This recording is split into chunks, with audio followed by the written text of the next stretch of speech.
My father, Frank Olson, was an Army scientist. His research group had a relationship with the CIA. They take him to New York Tuesday morning. Early Saturday morning, he's dead. What was my father doing? What was the CIA doing? There's no time.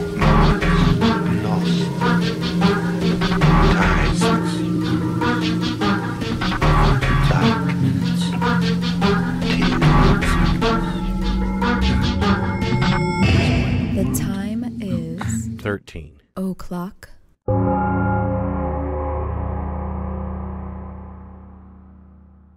And we're back. It's episode 81. Man, 81 of them already. I know. We're going to have to, like, the 100th one is coming up soon. So we're definitely going to have to. And you know, the 104th episode will actually be our 2-year anniversary. No shit. Boy, it went by fast. Yeah, it did. Well, this one was a request. This is a show about MKUltra. This has actually been requested several times. Yeah. So we're finally getting around to doing this. Yeah, I remember last week somebody in the comments says, "Can you please do MKUltra?" Yeah, it was on the list. We got to it eventually. Yeah, we finally got around to it. We usually will get around to most people's requests. Sometimes it just takes us a really long time. Yeah. That's all. So before we get to all that, let's do our regular shout outs. Yeah. Just like always, Faceless Villain is out. I'm still working on the second volume because I know a couple of people have asked me about it. Yeah, people are waiting for it. Yeah, it's taking me a very long time because I have like tons of other stuff going on too. So it's hard for me to get time to work on it. But the book's selling well too. Yeah, the first one is selling very well. Yeah, so thanks to everyone who bought it. Yeah, and like, share, subscribe. Yeah, like tell everybody, tell your friends, tell everybody about the book. Also, our latest movie review was Demon Seed. Yeah. It was from 1977, right? Yeah, it's getting 1977 sci-fi film. It's cool because it seemed like a lot of people that commented are like, I never heard of this one, or we're going to check it out on our recommendation. There really weren't any good or well done reviews of that movie. Yeah. So we kind of filled a hole. It seems to have kind of fallen through the cracks, which is kind of a shame because it's kind of a cool movie. Which is weird. I hope it gets as big as our Logan's Run review. Yeah. Our Logan's Run review, it's got a lot of hits, man. I think that might be the number one review. That might be our most watched one on YouTube. Yeah, definitely. And other than that, let's see. I still have a bunch of shirts available and also a tote bag on our Zazzle store, which is zazzle.com/13 o'clock. So if you're going to go check that out. Also, I want to give a shout out to our newest patron on Patreon, whose name is Corinthian. Oh my God. Like fine Corinthian leather. What car was that again? That was the Cordova, the Chrysler Cordova. Yeah, I remember that. Yeah, and it Ricardo Montalban. Montalban, that's right. Yeah. Oh my God, we're so old. Yeah. Like younger people are like, what the fuck are you talking about? Yeah, it was a very famous like old commercial. Yeah, and it was just like a very common K car dressed up to be kind of like a luxury car. And they wanted to make it sound fancy. The Chrysler Cordova. Okay. Blah, you sounded like Dracula then. Yeah. But yeah, so thank you to our newest patron, Fine Corinthian Leather. And also, if you would like to become a patron, obviously you can go to our Patreon, which is patreon.com/13 o'clock podcast. Or if you don't like Patreon, which I know a lot of people don't, you can go to our blog, which is 13o'clockpodcast.wordpress.com. And there's a link in the sidebar to a PayPal account. Oh, I also wanted to mention this too. I probably mentioned it on here before, but I have a horror blog called Goddess of Hellfire. I write movie reviews on there, although I don't write as much as I would like to, just because, like I said, because it takes a long time. Yeah. So, and stuff like that. But a couple days ago, I put up, I have a series on there of like horror double feature, and I usually just pick 2 movies on Netflix at random and write reviews of them. And we actually watched 2 horror comedies on Netflix, Welcome to Willits and Ava's Possessions. Yeah, and they were good. The first one was from 2017 and the second was from 2015. And I actually wrote a review of both of them. And the weird thing was when I posted it on Facebook, and I've never had this happen before because I've done like a bunch of movie reviews of newer movies and stuff like that. But I posted on Facebook, and the guy that wrote Welcome to Willits, because him and his brother made that movie. Yeah, made the movie. Like his brother Trevor is the director and Tim is the writer. The Ryan brothers. And Tim Ryan actually saw it and commented on it. He's like, oh, thanks for the review and all this other stuff, and shared it around and friended me and all this other stuff. And then the day after that, the guy who directed Ava's Possessions also saw the review and shared it around on his page. So I was like, wow, that has never happened before. Yeah. They were good movies. I mean, I really liked both Welcome of them. to Willits really stood out. I said, we got to do a review on this. Yeah. And then we mentioned it a little bit later, but it was It was a well-written horror movie, kind of like back in the day. It would have stood out even back in the day. And it was funny without being like... Without over-the-top kind of zaniness. Without being like zany or wacky or anything like that. I liked the humor in it. And it had good, like, old-school practical effects and good writing and good characters. It was just, you know... Usually a lot of American movies, the ones that are coming out now in mainstream Hollywood, they suck. But this was a good one, man. It gives you some hope for independent films. Well, like I said, and Ava's Possessions, I really liked that too. I really liked and both of these movies, they kind of took sort of like a worn out horror cliche premise and did just like really original stuff with it. And I really liked that. But I do feel like, and I probably have mentioned this before, but you know, since I'm a horror movie person and that's mostly what I see, independent horror, I really think is going through kind of a renaissance like the last few years. I mean, most of the movies, even most of the ones that I've watched on Netflix in the past, say, you know, 3, 4, 5 years, most of them have been excellent. We may be on the verge of getting a new Cronenberg. Who knows? Wouldn't that be something? Yeah. I was just talking about David Cronenberg the other day because we really need to. Really, the only David Cronenberg movie we've done so far on our movie retrospectives is Videodrome. Yeah, but I got to get The Brood. Yeah, we got to do The Brood at least. I got to order it. And Shivers. We also had a recommendation to do Rabid, which I would like to do. I mean, I wrote about Dead Ringers on my blog like a while back, and I wouldn't mind doing a review of Dead Ringers as well, because that's probably my favorite Cronenberg movie. But you know, we'll get around to it. Maybe we'll have those guys on one day. Yeah, that would be super cool. If they want to come on, you know. Yeah. Sure. All right. So now before we get into the main topic, since this is about MKUltra, which is about drugs, man. Yeah. I actually, for our current event news stories, okay, so the MKUltra stuff, this is like super fucking depressing. Like, and it's one of those things where the topic is so huge and it's like you start reading about one thing and there's like all these rabbit holes that you go down. So it's like, this is probably going to be a super sprawling. Yeah, MKUltra had a lot of ramshackle kind of show. MKUltra had a lot of different departments going on, a lot of different projects. Right, there was a lot of shit going on. You can't cover all of it in depth. Yeah, but you know, like I said, we'll kind of just talk about stuff that was interesting. Right. So I thought, well, before we get into the horribly depressing shit about MKUltra, I said I found 2 little funny drug-related news stories. Well, I don't know. I guess they're kind of funny. I thought they were funny. The first one actually took place in Portugal. And there was a guy who was caught in the airport in Lisbon. This was February 12th. And they actually caught him because he was trying to smuggle cocaine into the country. And the cocaine...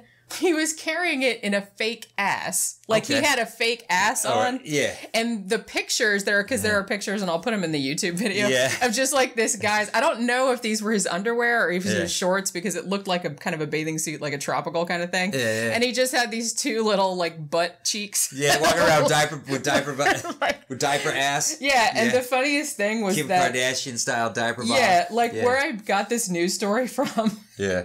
It says that, and I love this. It says the 32-year-old unidentified man was detained at the Tax and Customs Authority and searched, where his unusual derriere aroused suspicion.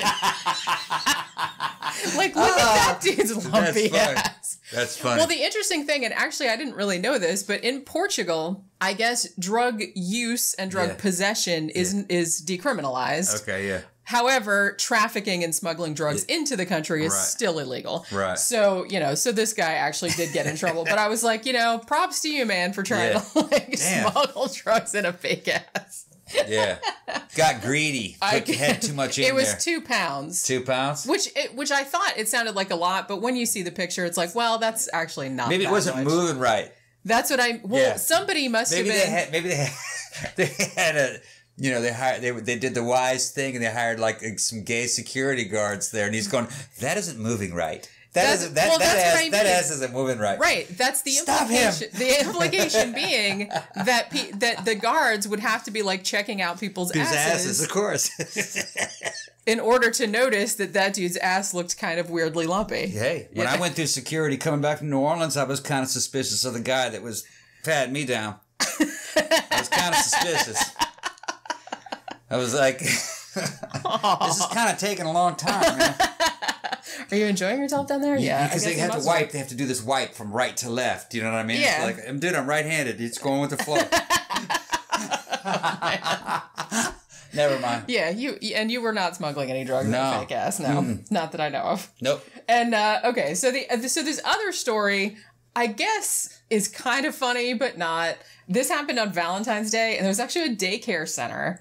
And one of the kids brought in some Valentine's Day cookies for the teachers and the kids and stuff like that. You know, that was nice. One of their parents had made them. Except, know what? Like, the teachers ate them, and like 15 minutes later, they're like, I feel high. They brought the weed cookies. I guess somebody brought the weed cookies. Like, so I don't know. They're still, as far as I know, like the last thing I read about this, like, I don't know. I guess it's not funny because it's a little kid. Well, yeah, I don't know. It's harmless. I think it's kind of funny. It's harmless. But so I don't know if they actually made 2 batches. Like, oh, this is the normal batch for the daycare, and this is the weed batch just for us. You know what I mean? And then they switched. They got them switched. They got them mixed up. I don't know if that's what happened. Probably. Or if the parents were just like, wouldn't it be funny if... Nah, probably an honest maybe they need mistake. some weed. I kind of think it was probably a mistake. Because you wouldn't waste that on the kids. That's what I was like. If you had good weed and you're gonna like make some weed cookies, like that, I'm not sending all those cookies to the daycare. That. No, you keep that for your own self. Half the kids wouldn't notice it. Probably. No, the kids probably wouldn't notice it. No, they probably wouldn't. Yeah, it was actually the teachers that noticed. I don't know if any of the kids actually ate them or not, but they're still like investigating whether there was anything in there or whether some teachers just like imagined they were high or it was something else. I don't really know. But yeah, so that was the other story. That was actually from Valentine's Day. Now, let's talk about Project MKUltra. Yeah, big subject. Kind of a dark chapter in American history, I suppose. Well, at least it's a dark chapter we know about. There's probably a lot of other stuff that we'll never know about. Yeah, and really the only reason we know about this is because... I mean, and there's a lot of it we don't know because a lot of the records were destroyed. And the only reason we know as much as we do is because somebody misfiled some of the files or put them in the wrong place or something. And they actually were found later on, like in 1975, I believe it was. But most of the records have been destroyed. So really, we're just kind of left to piece together what happened. Yeah. Do you want me to tell them what this project kind of was? Yeah. All right. Well, everybody knows about the Manhattan Project. Yeah. That was about making nuclear weaponry. Yeah. But there was another project, okay? MKUltra was a part of this project, and that was the project about chemical and biological weapons. All right. So that's really what MKUltra was about. Making non-lethal weapons or making biological weapons. And LSD was considered to be a non-lethal weapon. They were researching that. And then they were also trying to figure out biological weapons, how to kill the enemy with certain diseases. And the reason why you might want to do that is because if you hit somebody with an atomic bomb, everyone knows the United States did it. It's not deniable. Yeah. But if you hit an enemy with a plague, you can theoretically deny that you did it. That way you would escape retaliation. All right. And that's what MKUltra was a part of that program. Yeah. And MKUltra, it should be noted, is not really one thing. Yeah. It was actually at least 150, probably more, separate little sub-projects, and each of them were working on different things. So, yes, they were working on biological weapons, weaponizing diseases, things of that nature. They were also experimenting with various quote-unquote interrogation techniques, using drugs, sensory deprivation, hypnosis, that kind of stuff. Mind wiping. Mind control. All kinds of things. In order to see if they could... Some of the things they were working on, they were trying to see if they could kind of erase someone's personality and make them like a robot agent. Well, and part of the idea is that you could capture an enemy intelligence operative and extract information from him using drugs. So in other words, you find out his secrets. Yeah, like a truth serum type and another thing that you could do is you could take one of your own agents and erase a secret from him so he can't remember the secrets that he had. Yeah, and, so that was a lot of the stuff they were working on. One of the things I think a lot of people associate with MKUltra is the search for a quote-unquote Manchurian Candidate, where you could take someone and essentially get them to, say, assassinate another world leader or do whatever you told them to do and then make them lose their memory of it. Right. Things of that nature. Now, the Manchurian Candidate angle is kind of controversial because some researchers have said, well, they weren't really doing that per se. That was just one of the things they kind of released to the media because it was such a quote unquote ridiculous sounding thing that, you know, that people would be less likely to kind of look into the other kind of lesser ridiculous things they were doing. But so I don't know. It does definitely sound like that's something they would have been exploring. Right. Because, well, here's the thing. Now, MKUltra 2, it didn't start out as MK Ultra. It actually started out, well, shit. It started out pretty much like after World War II. You got all your Nazi scientists. It was the Nuremberg trial, which was 1947, I believe.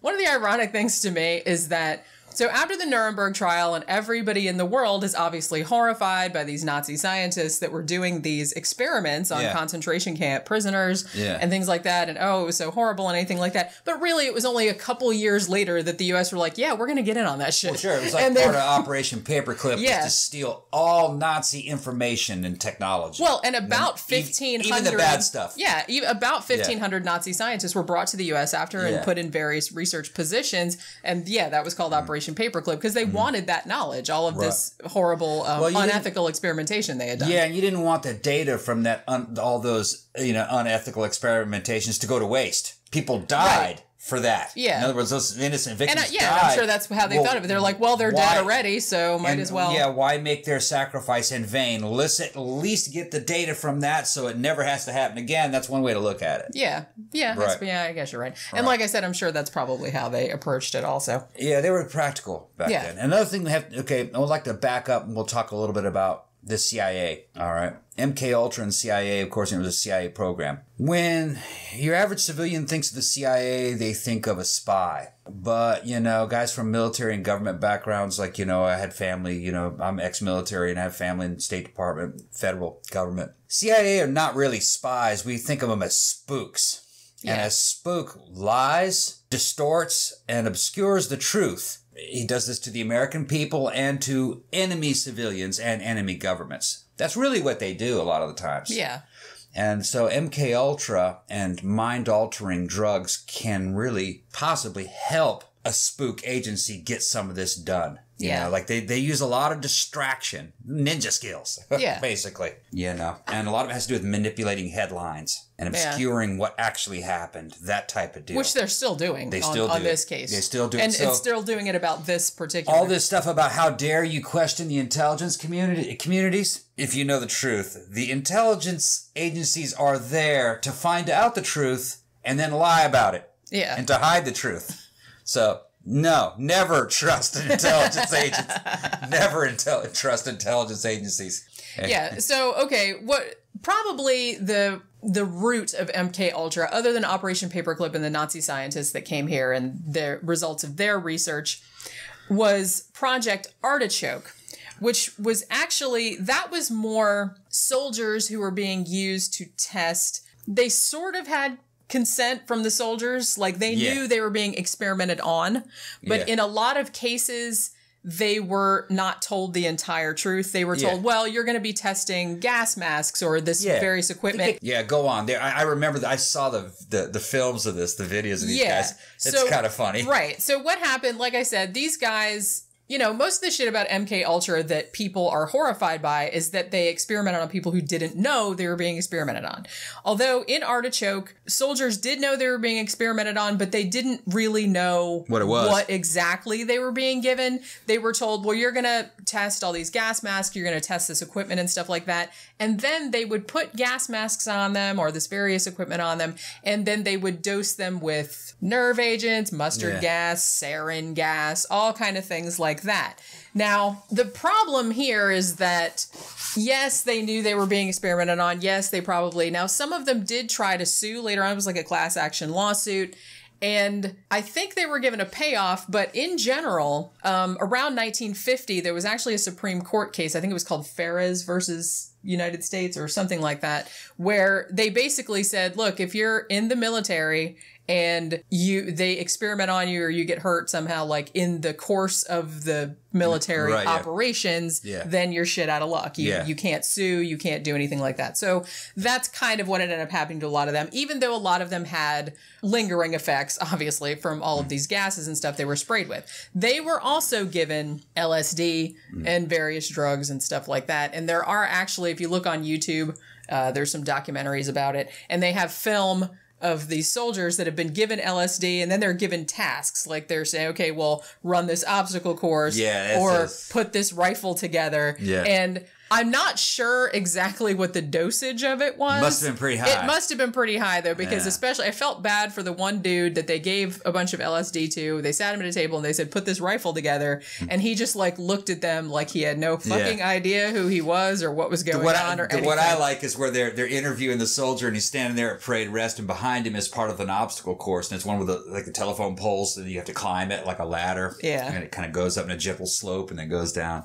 And you're going to climb this? Okay, now turn around. There's the obstacle. And he looks at it and just goes, oh.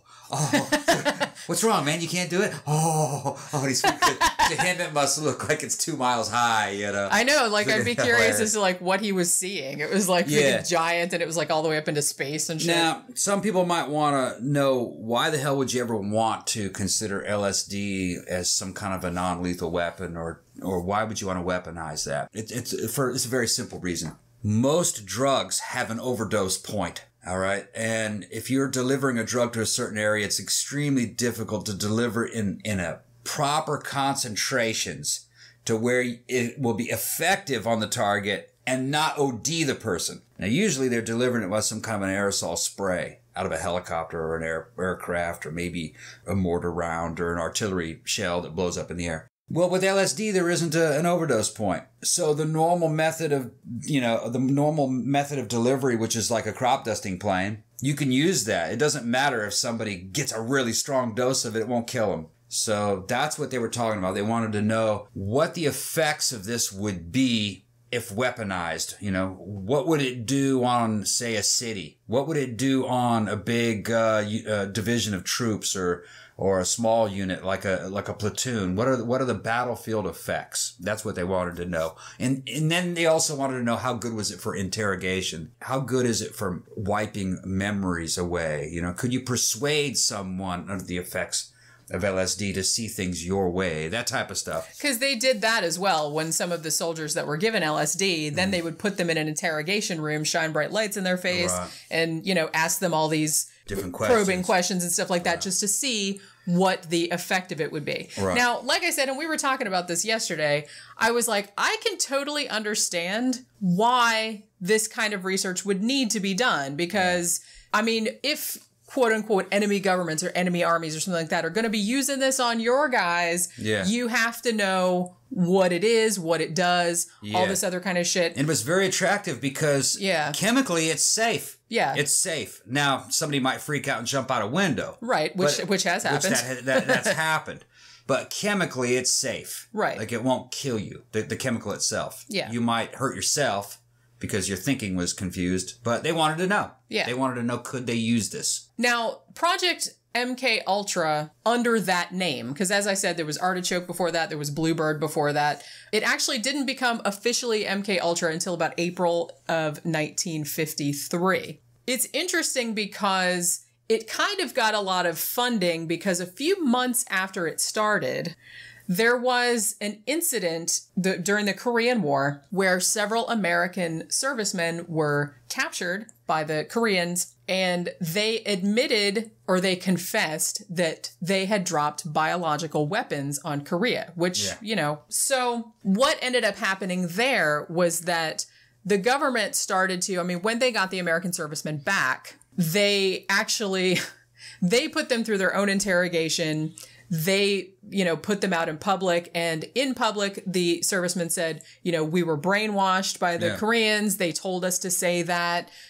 We didn't really drop biological weapons on them and all this other kind of stuff. So I think MKUltra was kind of, I mean, it had its stated goals in place prior to that. Yeah. But I think that was kind of a linchpin of why they wanted to go in that particular direction. They wanted to see if people could be brainwashed to say various things, if you could, you know, wipe people's memories away, if you could get them to espouse, you know, the completely opposite views from what they normally would. Now, the question of whether we actually did use biological weapons on Korea is still controversial. They don't really know if... All right, I'd like to say something here.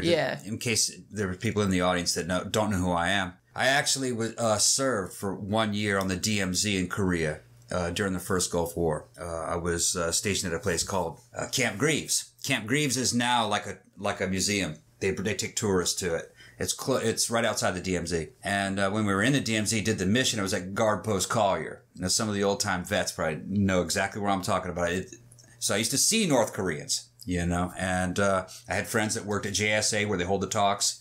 And I had friends from my same unit, the 1st and the 506th. They also were at Liberty Bell, which was a company of the 1st and the 506 that provided the security for the places where the talks were. Now, we had seen this North Korean claim for the biological weapons attacks. They talk about it, but what they show and the evidence that they show is very weak. That don't look like biological weapons canisters that came out of a United States program. They just, I mean, anybody could make what it is that they're claiming is a biodispersal canister thing. To me, it looks like a drop tank, you know, which is a fuel tank that you strap underneath the bottom of a propeller plane or a jet. It's what it looks like, and then it's kind of segmented off. But upon, you know, what I found out later through some of the studies we're talking about, MKUltra, there's a possibility that we may have tested biological weapons on them. There would have been a motive for that. The context of the Korean War, the bombing campaign that was going on, we really had no need for biological weapons because we were really tearing the North Koreans up. I mean, there wasn't a building taller than 2 stories standing after the bombing campaigns. But we were really afraid that China was going to get involved. And MacArthur mentioned possibly having to get a nuclear attack ready to use against China. Well, that cost MacArthur his job. You didn't want to threaten nuclear war against a big country like China. But I would think that the CIA may have wanted to know whether or not a bio attack against China would be effective because it would be deniable. So a good test ground would have been North Korea. And what you do is you just send a couple planes down there to drop some of these canisters and then try to get an idea of how many people actually died from that amount of canister, you know, from say like 10 canisters. How many people actually died? How much in pounds of material did you need to deliver? How, you know, usually it's vectors, things like mosquitoes. You know, how many of them do you have to deliver and how many people does that kill? How long does it take to breed enough of these vectors and infect them to have an effective result against China? So you need the data just to even compute whether or not an attack is feasible. Right. I think that maybe could have happened. Yeah.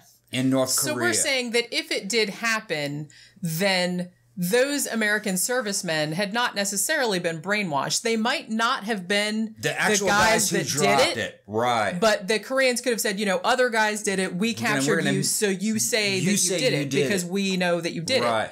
And but by looking at the evidence, yeah, maybe they did test bioweapons. Yeah. And I'm saying it's by looking at... probably not like a large scale... No. Based on my knowledge of history, the tactical situation in terms of the terrain and the strategic situation that happened in Korea, chances are the test was negative.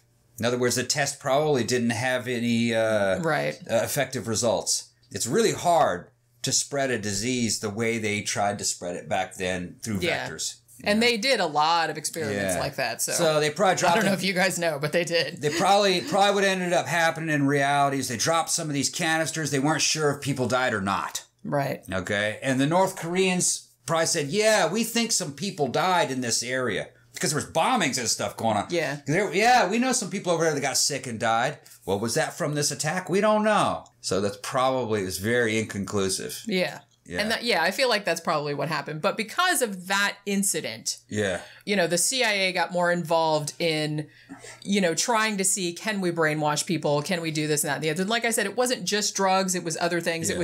It was various torture techniques. Some of that they did in Germany and using sensory deprivation tanks, hypnosis, all this other kind of stuff. Now, the scary thing about this is kind of at its height. MKUltra comprised I mean, they didn't just do it at CIA spook headquarters, anything like that. They actually farmed it out to like a bunch of like universities and psychiatric hospitals, prisons, and a lot of the institutions that participated in the research were actually given funding through a CIA front companies. So some of them did not know that it was CIA shit. You got to tell them about the guy who jumped out the window. Yeah, I want to get into that. I want to get into that after the break, because that's kind of really like a really big story. It's about time for a break, actually. Is it? Oh yeah. Okay. So we're at the halfway point right now. So when we get back, I'm going to get more into the infamous case of Frank Olson. Yeah. And I also want to talk about that village in France, which maybe there's some relation here. And we'll talk about that hospital up in Canada. Yeah, that's pretty freaky too. Bad. So yeah, we'll get into that after the break. We'll be back in just a minute.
Okay, we're back talking about MKUltra. Now, when people talk about MKUltra, mostly they're talking about the LSD test. Yeah. Now, at first, the CIA operatives who were working on this, they dosed themselves with LSD to see what the effects would be and stuff like that. And also they wanted to know if you could resist it. Like, can we trust this guy? Well, let's dose him. Right. And then interrogate him and see if he can resist the drug. Now, they also, it should be noted, then this is where it kind of went off the rails, where they said, well, we don't need to get anyone's consent because we want to study how people react to LSD when they don't know that they have been given it. Yeah.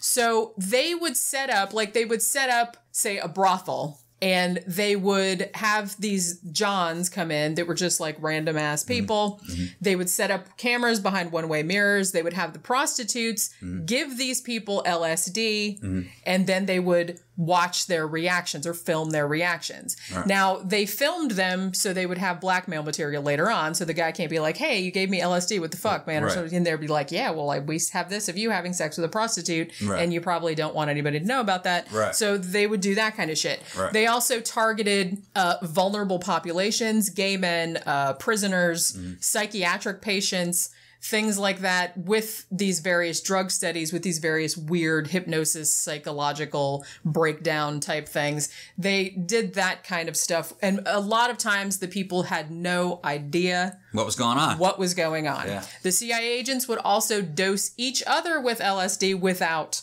telling them. Yeah. And this is where we get to the case of Frank Olson. And this is a very famous case. Now, it should be noted, even though he is the main death associated with MKUltra, there was another guy named Harold Blower. He actually died earlier in the year. He died in January 1953. And he was actually a tennis player who had gone to a psychiatric hospital to be treated for depression after a divorce.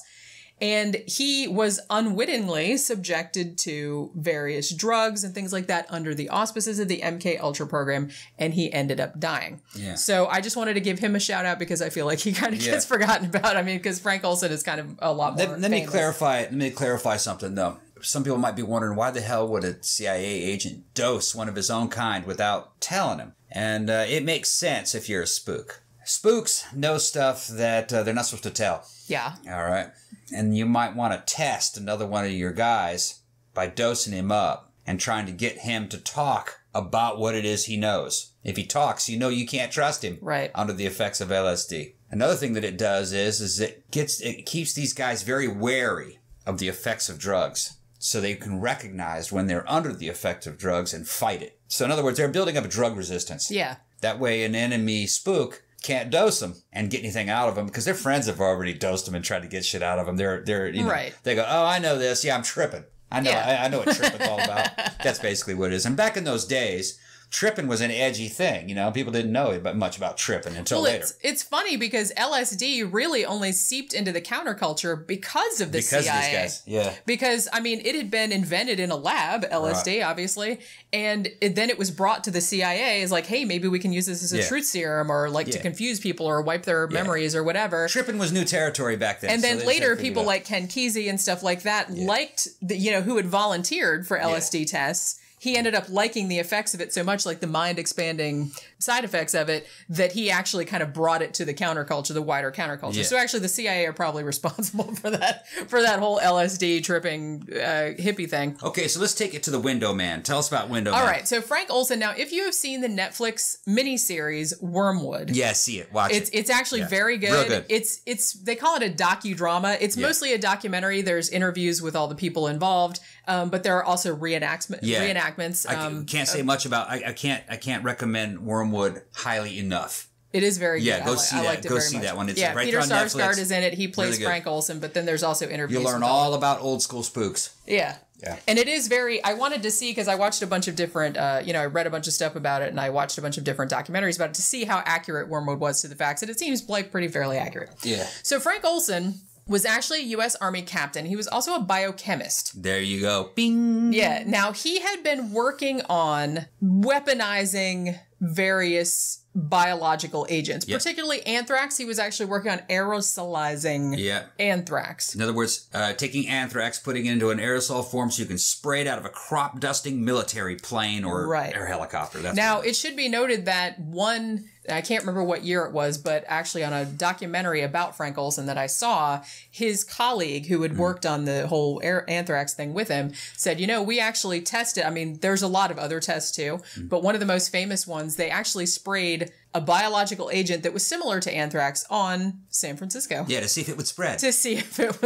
It was now, non-lethal, I don't think anyone died. No. A bunch of people were hospitalized. It was inert. They just wanted to see how things spread throughout an urban population. Yeah. In other words, it was a way of figuring out how effective your biological weapons would be. Now, to clarification, at the time that they were doing this, I don't think there was any biological treaty with the Soviet Union, so this technically is not in violation of any kind of treaty, I don't think, at that time. And if it was, it wouldn't matter. Those treaties aren't worth the paper they're written on. Well, yeah. Well, I mean, the agreement that they made after Nuremberg was that they were not allowed to experiment on people without their knowledge. That's what they say. Yeah. But I'm just saying it did say that. So it wasn't contravention of that. When it comes to the government and the spooks, those treaties aren't worth the paper they just do whatever the hell they want. Yeah. They can get around it. Yeah. So Frank Olson, as I said, he got involved in the MKUltra program. Yeah. Now, there is a lot of controversy because at first, according to all his friends and family, he was a very patriotic guy. He was very... he was into the mission. He was very into the mission. He thought it was a good thing to be doing. Yeah, this is the biological version of the Manhattan Project. Yeah. So he was very proud to be a part of it. Right.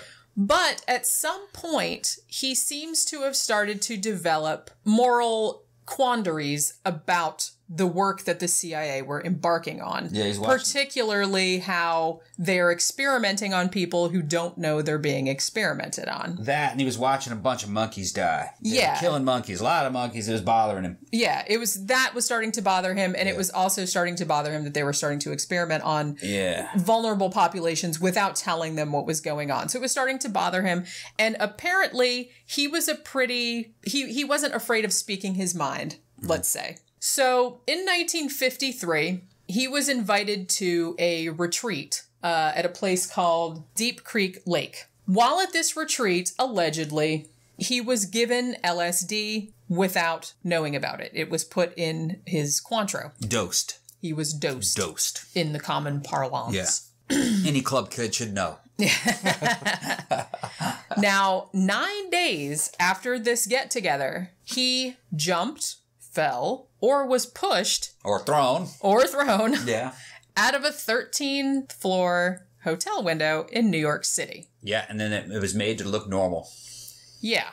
Kind of brushed aside by the media. Yeah. And the family in a way. But well, because at first, now Eric Olson, one of his sons, he actually had 3 children. Eric Olson has kind of been behind this push to find out what really happened to his father. At first, I believe he was 9 years old when his father died, when Frank Olson died.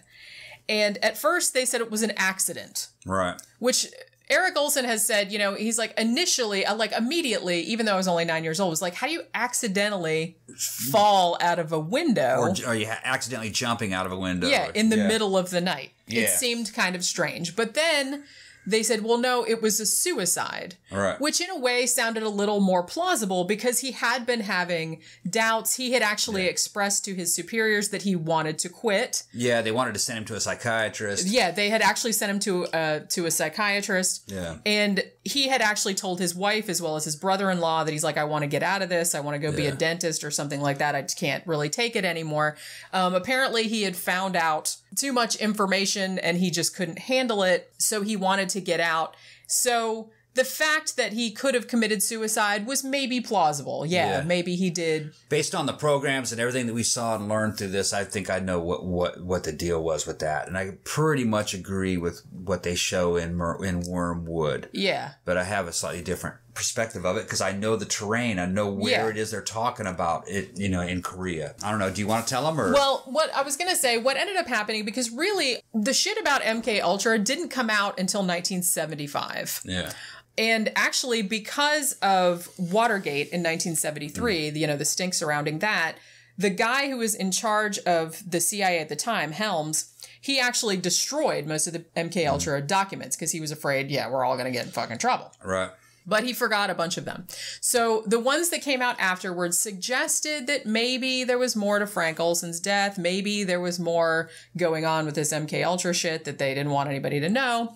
So in 1975, the Olson family were going to sue the government. Now, Gerald Ford was president at the time, and his Joint Chiefs of Staff were Dick Cheney and Donald Rumsfeld. Yeah. Well, those two guys, those players have been around forever. Yeah. They are part of the military-industrial complex and all the corporations. Now, they said to Gerald Ford, and the memo of this has since been declassified, they said, look, we can't let the family sue because there's a lot of really horrible information in here that we don't want going public. Yeah. So why don't you just invite them to the White House, apologize to them publicly. Give them a bunch of money. And give them a bunch of money. And that's essentially what happened. Yeah. But as the years went on, Eric Olson couldn't really let it go. He's like, I think there's more going on than meets the eye. Now, in 1994...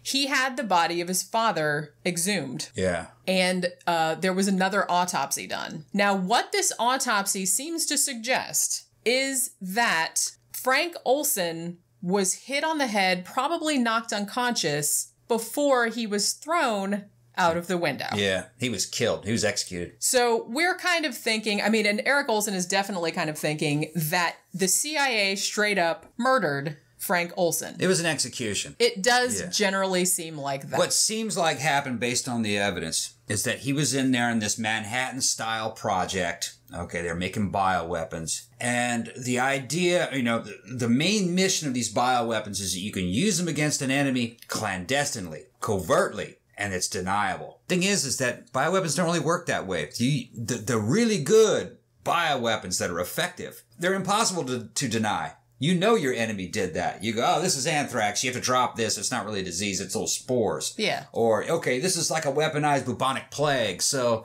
this isn't natural bubonic plague. Yeah. So it had to have been our enemies that did this. So we will retaliate with nuclear weapons. You right. know? The whole idea is that you do it covertly. You covertly sap your enemy away by getting them sick. Well, bioweapons don't work that way. So I think he became demoralized. They're killing all these monkeys. They're testing it on people. They're using them in Korea. And he knows that they're not really effective weapons. They're not something that... I think he kind of felt like maybe it's all for nothing. That's like for all nothing. This death and tragedy, and it's not even an effective... You're not going to have an effective deniable weapon. Right. You know? So if it's not an effective deniable weapon, just use the nuclear weapons. Yeah. It's the same thing. Yeah. Basically. Might as well. So I think he got depressed and wanted to quit. Well, he did want to quit. He told several people that. But you can't quit. This is like joining the because mafia. He knows everything. He knew everything. And he would talk. He was top security clearance. Right. And he would talk because he was upset about it. Yeah. They wanted to send him to a psychiatrist and stuff. Who was actually an allergist. Yeah. So to cover their own ass, they suicided him. Yeah. Threw him out the window. And I think he knew about the test in North Korea. Yeah. Because the timing is right. That's certainly what... I think that was the deciding his son factor. Thinks. Yeah. And that's what they had. The journalist Seymour Hersh, who's quite a famous muckraking journalist, he actually had a source that told him, essentially, he's like, I think the CIA executed this dude. He's like, I can't prove it. He's like, but I definitely think that's what happened. Now, it should be noted that there was a CIA... like a manual that came out. The first edition of it came out in 1953, I believe. Yeah. And it says straight up in there that the best way to assassinate somebody with plausible deniability is to drop them from a height of more than 75 feet onto a hard surface. Yep.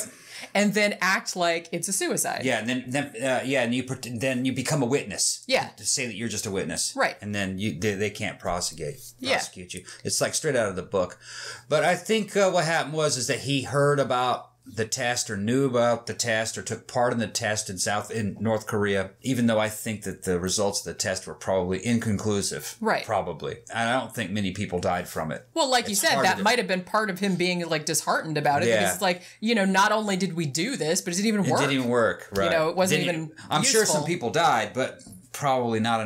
You probably couldn't prove that many died from that. Right. I mean, how are you going to prove that they got bitten by the mosquito that was infected? That's what I mean. That's why I always seem like that kind of vector-based, like, let's drop a bunch of, you know, plague mosquitoes on people. It's like, how the hell would you Especially in Korea. Korea's all mountains and rice paddies. There's so many mosquitoes everywhere. It just seemed like it would be so hit or miss. It would. You know. It wouldn't be reliable. You have to spray it in an aerosol. And you want something that's like anthrax, something that it gets on the target and it doesn't spread. Yeah. That way it doesn't come back and bite you. Yeah. Anthrax is the best one, but anthrax isn't deniable. Well, yeah, because how often is that? Shit, you know. Somebody did that. Somebody made that. Yeah. Now, I want to talk a little bit about, too, because this was another thing, and I had actually never really heard this, made this connection made, but another documentary that I saw about Frank Olson, I think it came out in 2002, they did mention the biological weapon in Korea thing, and maybe he knew about that. Yeah. They also linked him, they said, now it's possible that he might have had a link with a very famous incident in 1951, and it happened in a little village in France. Yeah, here's some good spook action. Yeah. This is what I was talking about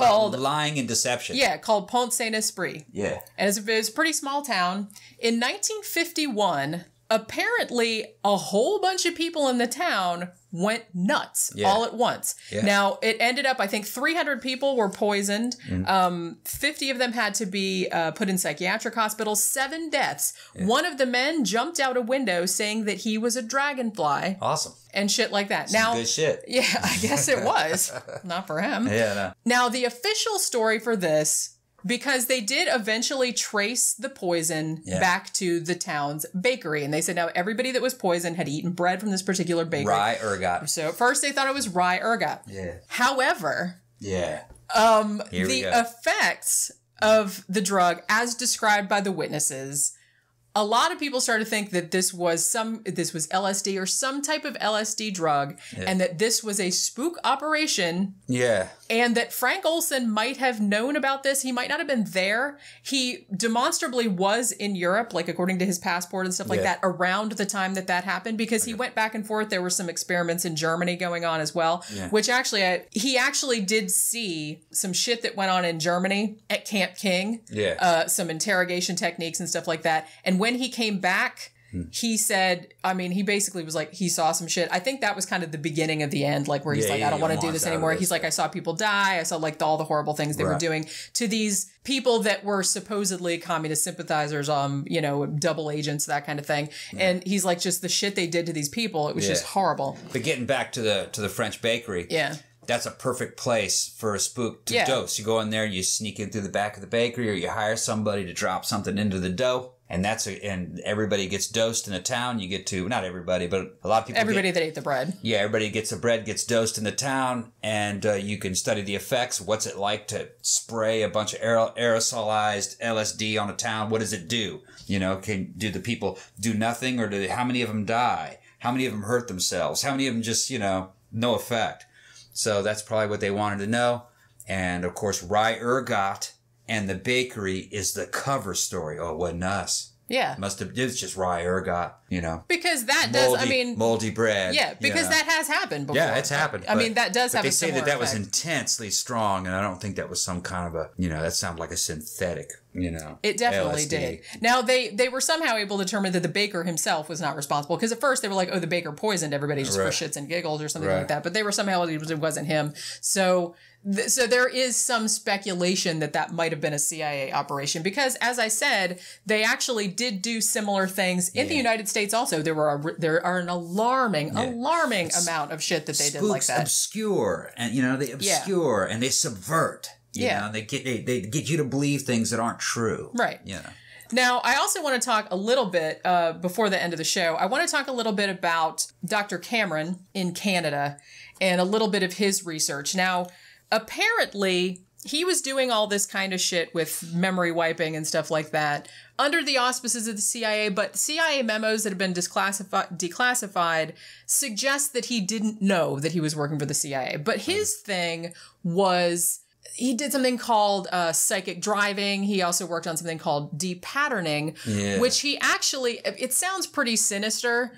I can see how you would want to explore this avenue. He was actually working on treating schizophrenics, and he thought that the best way to do that was to essentially erase the illness or erase their personalities and then start over. Yeah, it's a total mind wipe, and then you reboot that person like they were an infant.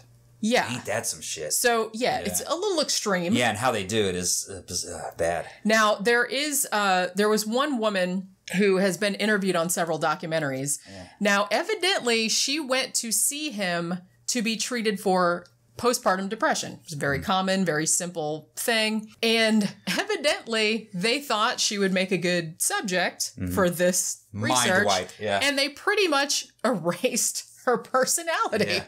I mean, it took a long time. They used various drugs. They used, as I said, sensory deprivation. Might have been electroshock therapy going on, too, because he was using that also. What that means is they take a person, they strap them down onto a bed in a padded cell, dark, no sound, no light can come in from the outside. They probably hook you up with IV feeding and catheters and stuff like that. And then they leave you in there for months. Yeah. With just like a recording of a voice repeating the same thing over and over and over again, give you a bunch of LSD, and it just fries your brain. Just every bit of you just is gone. You have like a bout of amnesia. When you come out of there, you can't talk, you can't walk, all your skills are gone. She's forgotten everyone. You're a damn infant. Yeah, pretty much. I've heard that some people will, one book I read said that they could do that to a person like almost up to a year in that little cell. Yikes. Damn. Can you imagine? It breaks you. And then it breaks you again. And then you go beyond broken to where your spirit, your mind just vanish. Yeah. Then they bring you out of there like a newborn. Ugh. I can't imagine anything more horrible than that. Oh, yeah. She had to. Yeah. I mean, she seems normal now, Yeah. but she said it took her about 20 years to get back to normal. She had to be retaught how to talk. She had to be retaught everything. Could she remember before the procedure? I don't think she could, actually. I think it does basically kill you. It basically kills your mind. Yeah, so she had to be retaught everything. Damn, that's some terrifying shit. And evidently they did that to a lot of people. Yeah, some terrifying shit. And they were doing that up in Canada. Yeah. They were weird. And the dude that was doing it for the CIA. Yeah. But apparently he didn't know that he was doing it for the CIA. But still, that's fucked up. Yeah. He ended up getting, like, I think the CIA gave him $600,000 in today's money to do that research, but without saying, oh, hey, it's for the CIA. Right. Just do what you're doing. Just, like, wipe out some people's memories and we'll give you, like, $500,000. Right. Isn't that scary? But yeah, so that went on too. That would be a cleaner and easier way of getting rid of one of your agents. You know what I mean? If he knew something, you thought he was going to talk, he'll tell the public about our biological tests. Let's not kill him. Let's just erase his mind. Erase his mind, yeah. Right, yeah. And the thing is, okay, so evidently after the whole thing blew up in 1975 and everybody knew about MKUltra, evidently the CIA says they didn't do that anymore. They said, and the guy that ran the program, Dr. Sidney Gottlieb, he has basically come out and said, we didn't really find any useful information out of it. It was kind of a waste of time. I don't know if he said that, but he said that kind of saying. It's like it wasn't really a really effective program and that they stopped it. But some people that are kind of experts in CIA kind of shit was like, no, they probably didn't stop doing that. They just calling it something else. But the thing is, and we kind of talked about this yesterday, brainwashing in the sense of erasing someone's personality and replacing it with, something you want. Yeah. There's a lot of controversy over how possible that actually is. I'm not saying that you can't just totally erase someone's mind by just fucking them up, like you said, putting them in sensory deprivation, putting them on tons of drugs and stuff. Yeah, you can totally fuck up a person and make them like a baby and stuff like that. Yeah. But will they eventually come back? Even if they need treatment to come back. According to that one woman, no. Yeah. She couldn't remember that they even did it to her. She didn't remember anything anything before it. Yeah. So it could be that those memories were just erased. And who knows what it is that on those tape recordings that, that is playing over and over again. Yeah. It might be that, you are nothing. You are nothing. Yeah. You are nothing, or something like that. I think kind of the problem with this type of research, and I'm not saying that it's not effective on some type of people or some types of people, is that it seems like it would be really idiosyncratic because every individual is different. Yeah. You don't know how effective it's going to be on one person as opposed to another person. Some people might be stronger willed. Some people might be weaker willed. I'm assuming that some people break early. Yeah. And some people break later. But I'm assuming that eventually they all break. Oh, I'm sure they do. The only difference is that some people can be in there for a month and other people it might take a year. Yeah. It's probably a situation I just feel like a thing like brainwashing, it's kind of like biological warfare. It just seems like it's not predictable enough to be super effective. Well, here's another thing. I could be wrong about that. Here's another thing. What if you want to hide the truth? What's more effective? Taking a guy, wiping his mind out, and then putting him somewhere, all right, where people recognize him, maybe, and go, wait a minute, why are you so different? What's more effective, that or just killing the motherfucker? That's what I mean. I would think just killing him. Just killing him. So I think that's why you don't see. That's what I mean. It's like, why go to all the trouble? They just wanted to know. Yeah. Because they're spooks. Spooks just want to know.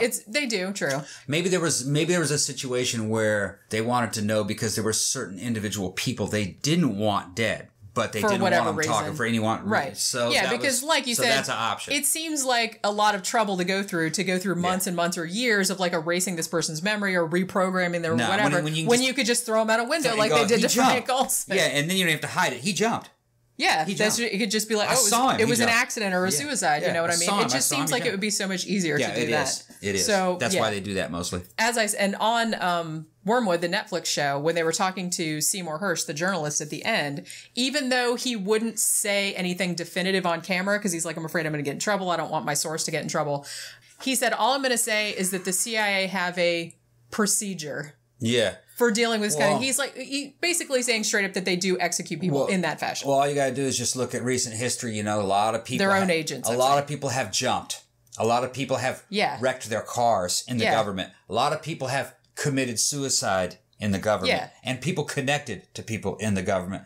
It's fishy. So, fishy. I mean, I'm not saying that every single one of them is like an execution or assassination, but if there's like a bunch of them, I kind of feel like it can't be a coincidence. Some it of can't this, be. yeah. And particularly in the case of Frank Olson, he had top security clearance. He knew all this shit about biological warfare. He possibly knew about that village in France. He knew about all the horrible shit they were doing in Germany. You can always tell who was rubbed out by what they knew and the timing. Yeah. The timing and the information that they had. Yeah, because this guy just happened to be opening a lawsuit on this guy over here, and just right before the indictment happened, he died. He committed suicide. Isn't that weird? Imagine that. And it should be noted, like I said, Frank Olson, a week before he died, had actually gone to his superiors and said, I think I'm going to quit. Of course. So, and they were like, they thought he was going to blab because he was super depressed. Everybody knew he'd been depressed for a while. Like his wife said, his family said, his colleagues said it. They didn't want him to blow the operation. And they knew that more than one of them said he quote unquote talked too much. Yeah. And he had a family, so you couldn't mind wipe him. Yeah. So, you send him back to his family, like what happened to you? Yeah. You're weird. So, but yeah. So he jumped. Yeah. They made it so he jumped. Yeah. And like I said, it's right there in the CIA assassination manual. That's the best way to assassinate somebody. Yeah. Throw him out a window. Yeah, so poor guy. But definitely check out Wormwood. Check out like Frank Olson or Eric Olson has a big website where he's trying to, kind of get to the bottom of what happened to his dad and all this other stuff. There's tons and tons of documentaries on this kind of. We kind of just scratched the surface. And like I said, it was kind of ramshackle because we were kind of all over. But there was a bunch of interesting shit I wanted to talk about. Yeah, it's this huge, huge subject. Like I said, more than 150 different subprojects. They were working on all kinds of different things. So, I would encourage you, if you're interested in it, this is just kind of a broad, rambling introduction like we usually do. So you definitely go check that out. So we have to, Yeah, and like I said, more than one person requested. This is actually a fascinating topic. The only reason I hadn't done it before now is because I felt like it was daunting. Because it's very big. It's very large. But, I think we did okay. Yeah. So that'll do it for... I can say it's a good overview. It's a good overview show. Yeah. So that'll do it for this episode. Hope you enjoyed it. If you like the show, please remember to like, share, subscribe on all your social media. And if you would like to support the show, you can go to our Patreon page at patreon.com/13o'clock, or you can go to our blog, which is 13o'clockpodcast.wordpress.com. And there's a link in the sidebar to a PayPal account if you'd like to give a one-time donation.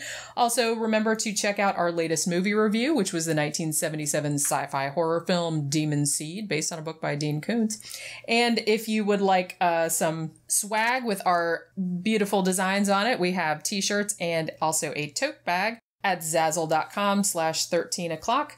And that will do it for episode 81. We will see you next time. Bye.